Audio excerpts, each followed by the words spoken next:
खुश हो रहे हैं कि सब इनमें से तमाम मरेंगे अब, क्योंकि आदमी के ऊपर आदमी मूत्र पार्टियां हुई कि कोरोना जहां गायें होती वहां कोरोना नहीं आता, मूत्र पार्टी करी गई।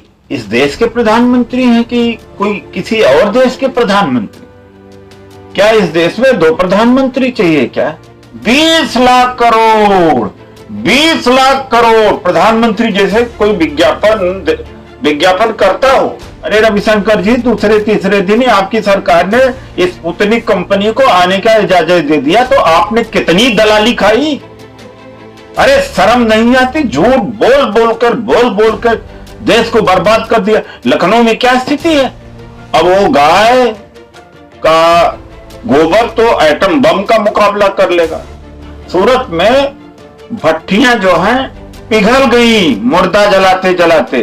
अरे जो बैंकों के कर्जदार हैं लाखों करोड़ को, वही पब्लिक सेक्टर अंडरटेकिंग खरीद रहे हैं, वही सरकारी विभाग खरीद रहे हैं। आप कोरोना मैनेज कर रहे हो, हेल्थ देख रहे हो लोगों का, कि पूंजीपतियों के पक्ष में कानून आनन फानन में ऐसी क्या जल्दी थी? आप उन्हें भी गाली दे रहे हैं कि बाबू चलाएंगे इस देश को,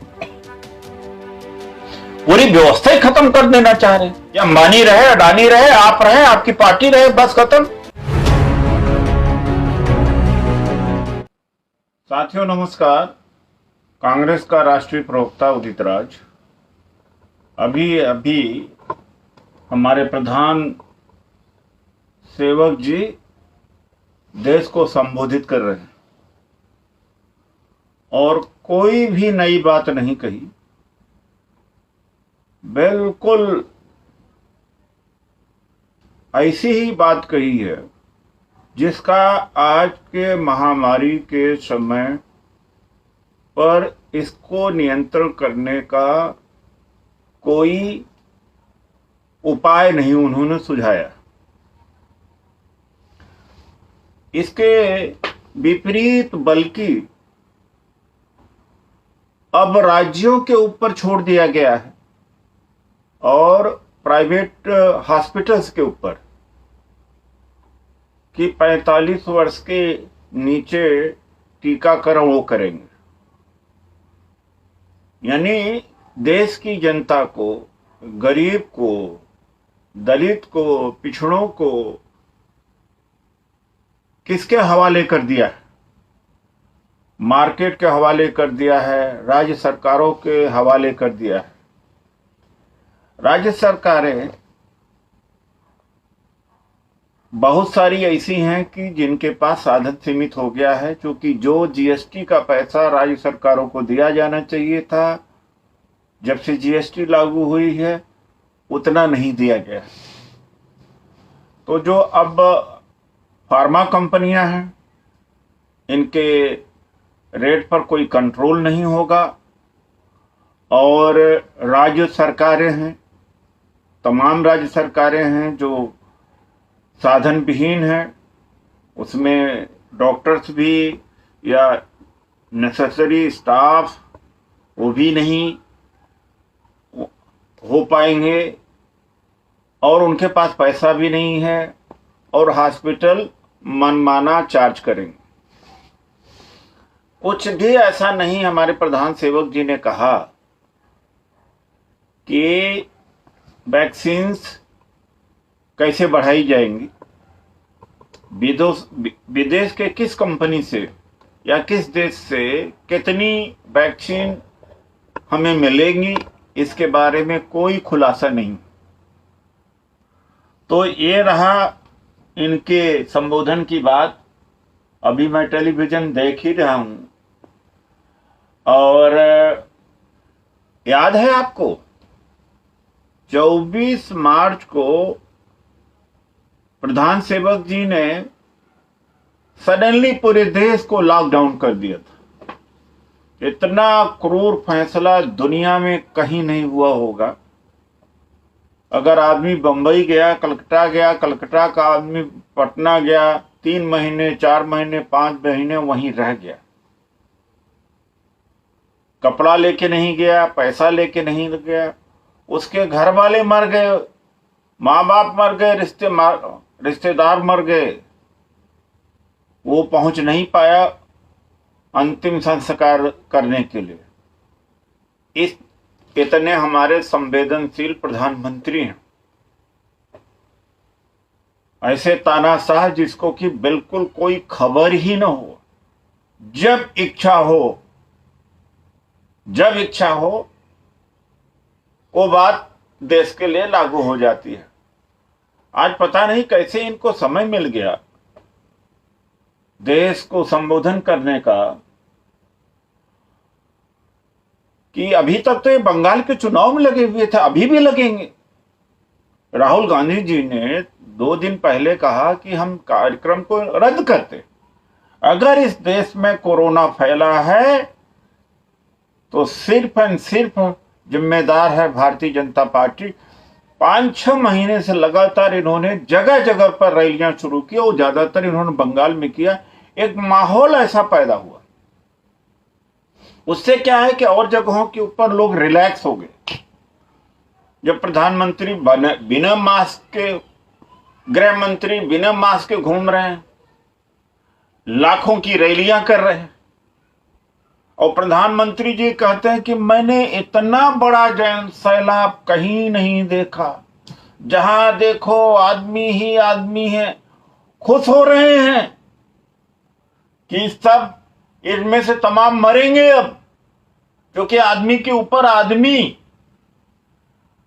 वहां पर लदा है रैली में। ये इस देश के प्रधानमंत्री हैं कि कोई किसी और देश के प्रधानमंत्री? क्या इस देश में 2 प्रधानमंत्री चाहिए क्या? एक प्रधानमंत्री 5 साल केवल चुनाव प्रचार में, दूसरा प्रधानमंत्री प्रशासन चलाने के लिए। आज मैं सुबह से दिल्ली में तमाम लोगों की मदद करना चाहा, नाश्ता नहीं कर पाया, नहा भी नहीं पाया, अभी तक नहीं नहा पाया। लगातार फोन पर हूं, इस हॉस्पिटल से उस हॉस्पिटल, उस हॉस्पिटल से उस हॉस्पिटल, और डॉक्टर तक मर रहे हैं, बड़े बड़े इंपॉर्टेंट लोग मर रहे हैं, और एम्बुलेंस की लाइनें लगी हुई हैं। उसके ऊपर प्रधानमंत्री जी कुछ नहीं। जब लॉकडाउन किया था तब इस तरह से जैसे कि सम्राट देश को या अपने रियासत को, रियाया को संबोधित करता है, सारे प्रदेश के मुख्यमंत्रियों को जूम पर लेकर के मीटिंग करना, फरमान जारी करना, और भारतीय जनता पार्टी वाले कहें कि डंका बज रहा है मोदी जी का। अरे इस देश के स्वास्थ्य मंत्री ने तो यहां तक कह दिया मार्च 2020 में, किस नैतिकता के ये लोग हैं, माफी नहीं मांगते, कि अरे तो गांधी परिवार डरवाने का काम करता है। इस देश के स्वास्थ्य मंत्री ने कहा, और ये कहा टेस्टिंग संभव नहीं है। ये नहीं कि राहुल गांधी मेरे नेता हैं, लेकिन जो सच्चाई है मैं उसको कहूंगा कि इतनी बुद्धिमत्ता से, इतनी दूरदर्शिता से इस देश में किसी नेता ने इन सवालों को नहीं समय पर उठाया। चाहे बेरोजगारी की बात हो, चाहे कोरोना की बात हो, दोनों के क्षेत्र में राहुल गांधी जी ने कहा था कि सुनामी आएगी। मजाक उड़ाया लोगों ने, आम लोगों ने वो मजाक उड़ाया। अब क्यों परेशान हो कि ऑक्सीजन नहीं मिल रहा, वेंटिलेटर नहीं मिल रहा?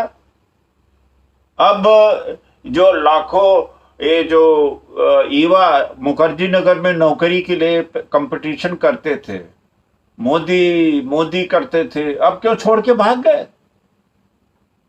तो मजाक उड़ाया गया। फिर जब अप्रैल में राहुल गांधी जी ने कहा टेस्टिंग कंडक्ट करना चाहिए, बढ़ाना चाहिए, फिर मजाक उड़ाया गया, अरे टेस्टिंग कहां संभव है इतने बड़े देश में। फिर बाद में जुलाई अगस्त में उसी पर आ गए। फिर कहा कि लोगों के हाथ में पैसा दिया जाना चाहिए, फिर मजाक उड़ाया, और 20 लाख करोड़ का पैकेज घोषित किया। 20 लाख करोड़ प्रधानमंत्री जैसे कोई विज्ञापन करता हो 2 बार 3 बार, और निकला खोदा पहाड़ निकली चिड़िया, लगभग 1 डेढ़ लाख पौने 2 लाख ही उसमें राहत का था, बाकी सब लोन वगैरह थे, वो भी नहीं कर पाए। तो फिर बाद में वैक्सीन को बाहर से इजाजत दिया जाए। तो इस देश के कानून मंत्री हैं, मैं क्या उनसे कहूं कि राहुल गांधी दलाली कर रहे हैं विदेश से। अगर वैक्सीन इस देश में आएगी तो फार्मा कंपनी की दलाली कर रहे हैं। अरे रविशंकर जी, दूसरे तीसरे दिन ही आपकी सरकार ने इस स्पुतनिक कंपनी को आने का इजाजत दे दिया, तो आपने कितनी दलाली खाई। अरे शर्म नहीं आती, झूठ बोल बोलकर देश को बर्बाद कर दिया। लखनऊ में क्या स्थिति है, मैं नहीं कह रहा हूं, मीडिया कह रही है।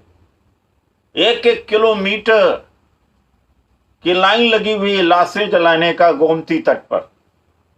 सबसे ज्यादा हालत लखनऊ की खराब है।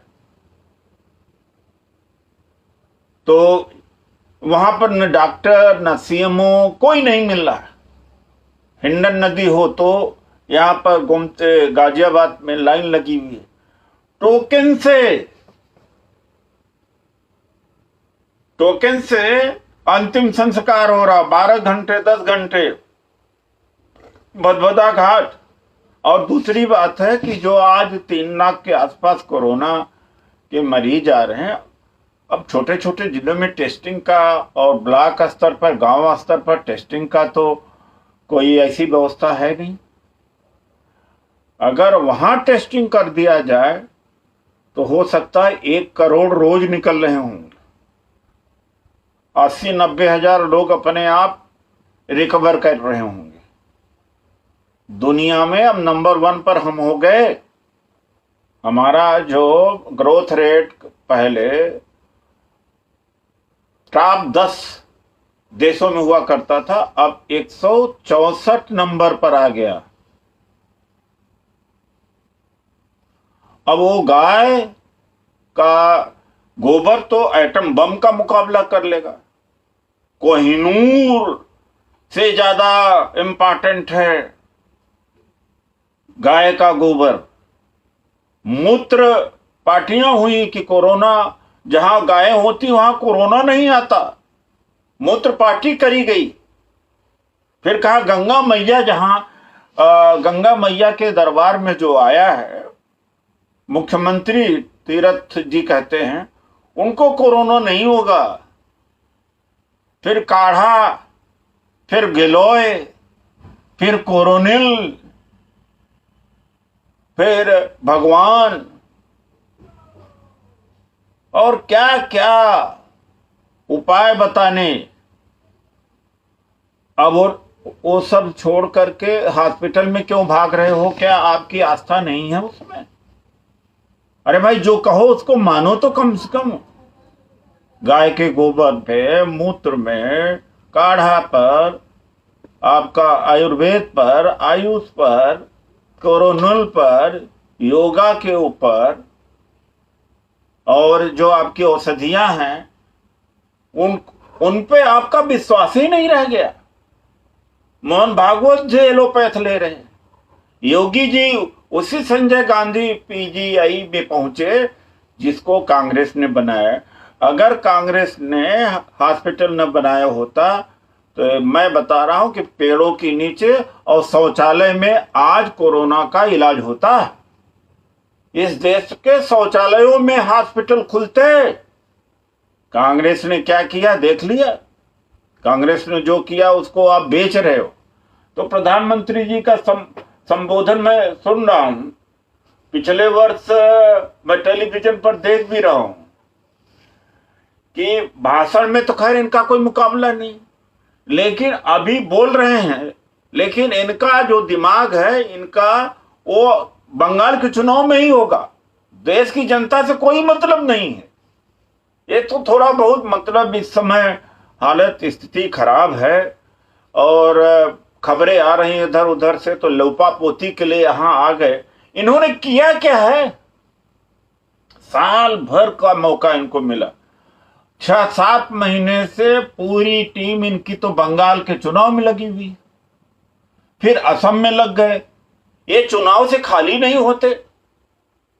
ये तो निगम के चुनाव हैदराबाद में वहां से खाली नहीं होते, ये तो खाली ही नहीं होते वहां से, तो देश को कैसे चलाएंगे?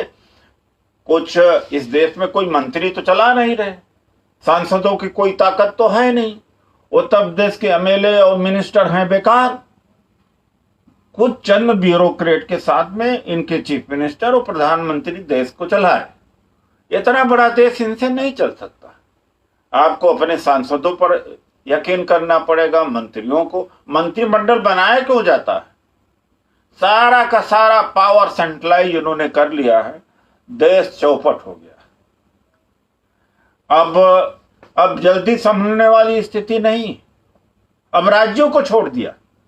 शुरू में तो कहा कि मोदी जी से बेहतर कोई प्राइम मिनिस्टर नहीं हुआ। अरे जब 500 लोग थे तो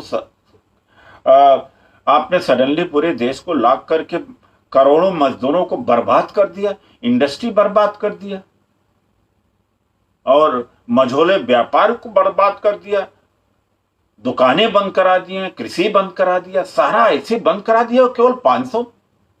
अरे आप इस देश के प्रधानमंत्री हैं कि किस देश के प्रधानमंत्री? और ये भक्त जो हैं, अरे भक्तों, तुम्हारी भी बहुत बुरी स्थिति हो गई है, होने वाली है। भक्तों से मैं कहूंगा, जनता से भी कहूंगा, भाई मैं तो मोदी जी के बारे में बहुत सारा कुछ आ रहा फेसबुक पर, सोशल मीडिया पर, कि कृपया हॉस्पिटल मांग करके शर्मिंदा न हो। आपने हमें वोट दिया है राम मंदिर पर, हिंदू मुसलमान पर दिया है, गाय और गोबर पर वोट दिया है, तो गंगा मैया पर वोट दिया है, तो जिस पर वोट दिया वो उसी से काम लो। तो इस तरह की तमाम बातें अभी चल रही हैं। और मैं पूछना चाहता हूं कि 7 साल में कौन सा हॉस्पिटल बनाया है प्रधानमंत्री जी ने? गुजरात की सूरत की हालत, सूरत में भट्टियां जो हैं पिघल गई मुर्दा जलाते जलाते। है किसी दुनिया के किसी देश में आज फिर पलायन मजदूरों का हुआ, क्योंकि कोई है ही नहीं। उद्धव ठाकरे प्रधानमंत्री को फोन करते हैं ऑक्सीजन और वैक्सीन के लिए, तो जवाब मिलता है प्रधानमंत्री जब बंगाल के चुनाव में गए तो सत्ता के अलावा इन्हें कुछ समझ में नहीं आता दिया क्या है 7 साल में। जो कांग्रेस ने बनाया उसको इन्होंने आधे से ज्यादा खत्म कर दिया है। अब वो बाकी भी खत्म हो जाएगा। एक टाइम ऐसे आएगा कि 10-20 साल में कि फिर से लंगोट पर लोग आएंगे और पत्ते पहनेंगे और कच्चे मकानों में रहेंगे और बहुत बड़ा असमानता होगा। अंबानी और अडानी का हुकूमत होगी, बाकी सब मजदूर या एम्प्लॉय हो जाएंगे, छोटे मोटे मझेले सब खत्म हो जाएंगे, बैंक सब सत्यानाश हो रहा है। अरे जो बैंकों के कर्जदार हैं लाखों करोड़ को, वही पब्लिक सेक्टर अंडरटेकिंग खरीद रहे हैं, वही सरकारी विभाग खरीद रहे हैं। अरे ऐसा अत्याचार, और ये देश क्या है? तो ये स्थिति है भारत की। ये मैं बोल रहा हूं कि क्या 164वें स्थान पर भारत पहुंच गया? बांग्लादेश 2025 में हमसे आगे निकल जाएगा पर कैपिटा इनकम पर। कोरोना चीन से निकला, कोरोना की अर्थव्यवस्था मजबूत हो गई, और भी देश तो कोरोना को झेल रहे हैं। आप कैसे कोरोना के नाम पर ये कह सकते हैं कि हम क्या करें? इसके मतलब कि आप सत्ता के लायक नहीं हैं। अंधे के हाथ में बटेर लग गई। अगल बगल के तमाम देश, चाहे नेपाल हो, बांग्लादेश, मैं तो ऐसे लोगों का तुलना कर रहा हूं कि जो बहुत विकसित नहीं है।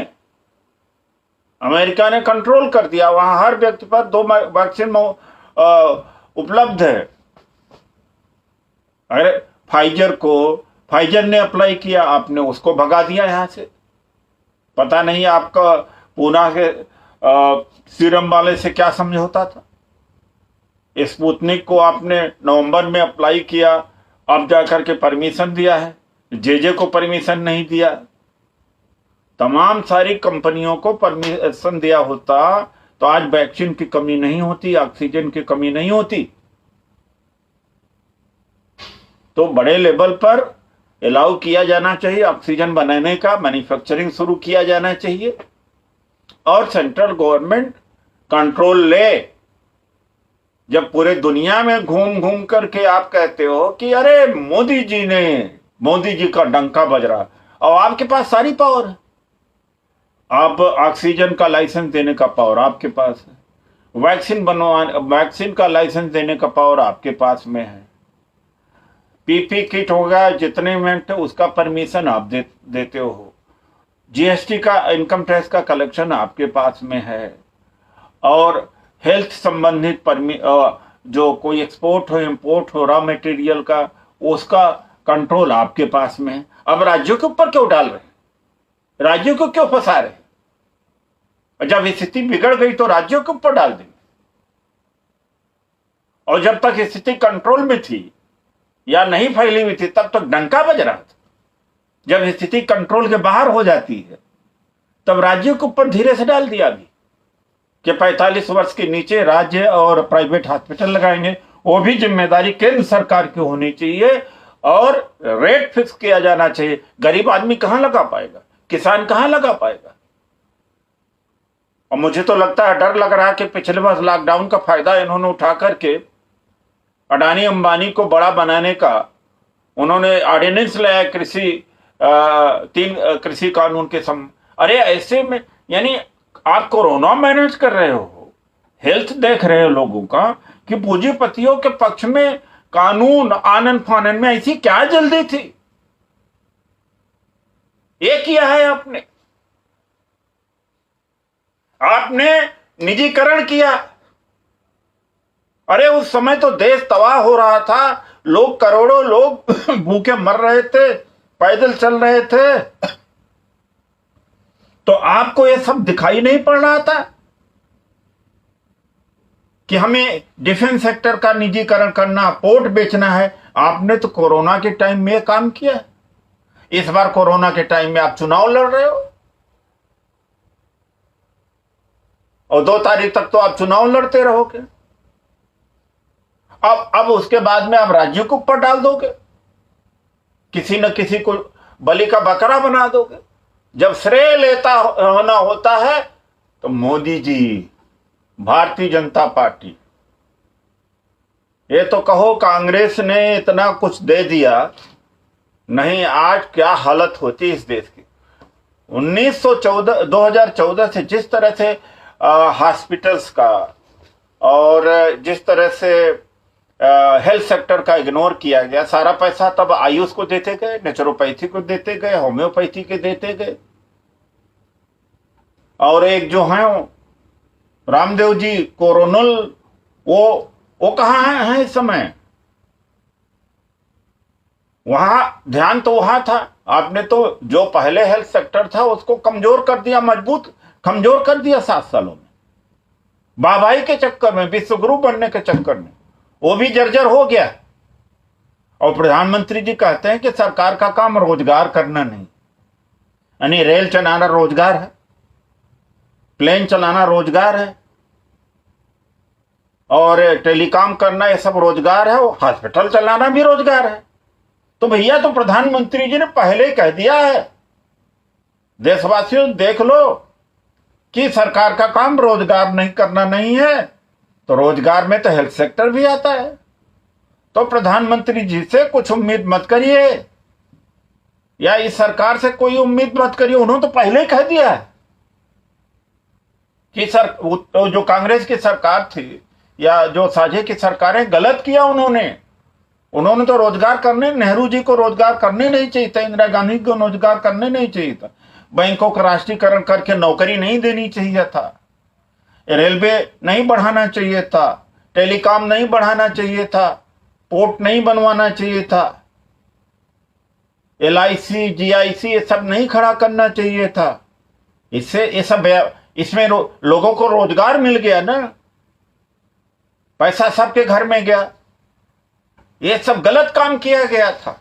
अरे इस देश के प्रधानमंत्री का ये शब्द, इस देश के प्रधानमंत्री का कि सरकार का काम रोजगार करने का नहीं, ये अमेरिका है क्या? इस देश में सरकार ही जिम्मेदारी लेकर के आम लोगों तक, और जिनको पहले निजीकरण का भूत चढ़ रहा था अब पता लग रहा है। पहले जब कोरोना के वेव में जेबें कट गई 8-8, 9-9 लाख, 10-10 लाख, इस बार भी जेबें कट रही हैं, और फिर अंत में गवर्नमेंट सेक्टर ही खड़ा होता है। वही काम आ रहा है इस समय। तो लोगों को कहा था अरे कारपोरेशन में भ्रष्टाचार है और रेलवे में भ्रष्टाचार है, गवर्नमेंट कर्मचारी निकम्मे हैं। मैं माना कमी थी, लेकिन दूसरे तरफ क्या है, इन्हीं को इंप्रूव किया जा सकता था। और ये कहते हैं बाबू चलाएंगे। अरे भाई, जो आईआईटी किया है, जो जेनू का पढ़ा हुआ है, जो मेरिटोरियस लोग हैं, अगर वो इंजीनियर बनते हैं, डॉक्टर बनते हैं और सिविल सर्वेंट बनते हैं, अधिकारी बनते हैं, स्टाफ बनते हैं, तो क्या वो आपसे ज्यादा पढ़े? इस देश के किसान, इस देश के नेताओं से ज्यादा पढ़े लिखे? आप उन्हें भी गाली दे रहे हैं कि बाबू चलाएंगे इस देश को। पूरी व्यवस्था ही खत्म कर देना चाह रहे हैं कि अंबानी रहे, अडानी रहे, आप रहे, आपकी पार्टी रहे, बस खत्म। तो जो अभी कोरोना पर इन्होंने वो रहने को कहें, अरे भैया, प्रधानमंत्री जी अभी कह रहे हैं कि जो श्रमिक हैं राज्यों में रहने दें। तो भैया, राज्य सरकारें तो अपना करेंगी, आपने क्या किया? लॉकडाउन बचाने की बात कह रहे थे प्रधानमंत्री जी, तो लॉकडाउन तो अगर आप चाहे होते बच गया होता चुनाव, तो आपका तो बिल्कुल चुनाव। योगी जी उत्तर प्रदेश छोड़ करके बंगाल में पूरे देश के चुनाव में लगे हुए थे। उत्तर प्रदेश का कोई माई बाप नहीं। वो तो जो पाठक है, मंत्री है, मैं धन्यवाद करता हूं कि उस आदमी में पीड़ा इतनी ज्यादा हुई, जब देखा कि लाशें बिछ रही हैं तो पत्र लिखा। और सुझाव देने में, बोलने में तो खैर प्रधानमंत्री जी का कोई जवाब तो है। तो बस इन्हीं शब्दों के साथ मैं अपनी बात को यहीं समाप्त करता हूं। लेकिन आज का जो संबोधन प्रधानमंत्री जी का था, कोरोना से संबंधित कुछ नहीं, कोई जिम्मेदारी नहीं लिया इन्होंने, कोई जिम्मेदारी नहीं लिया है। मरो, निपटो अपने लेवल पर। अब तो प्राइवेट हॉस्पिटलों के ऊपर निर्भर करना पड़ेगा। अब राज्य सरकारों का 45 वर्ष के नीचे अब टीका वही लगाएंगे। अब कहां जाओगे? बड़े दुख के साथ मुझे यह बोलना पड़ रहा है। ये भारत बड़ा खूबसूरत था 2014 के पहले, बहुत खूबसूरत नहीं था तो बहुत अच्छा था कम से कम। लेकिन आज का वो भारत नहीं है। 2014 के बाद का जो शकल बिगड़नी चलती गई, डेमोक्रेसी की हालत खराब, और कोई भ्रष्टाचार, पब्लिक कहीं जा नहीं सकता, किसी की शिकायत करे कोई सुनने वाला नहीं, हर चीज सेंट्रलाइज हो गई है, पीएमओ में हो गई है। डिमोनेटाइजेशन ने बर्बाद किया, गलत जीएसटी ने बर्बाद कर दिया, सडन लॉकडाउन ने बर्बाद कर दिया पूरे देश में। क्या कहें?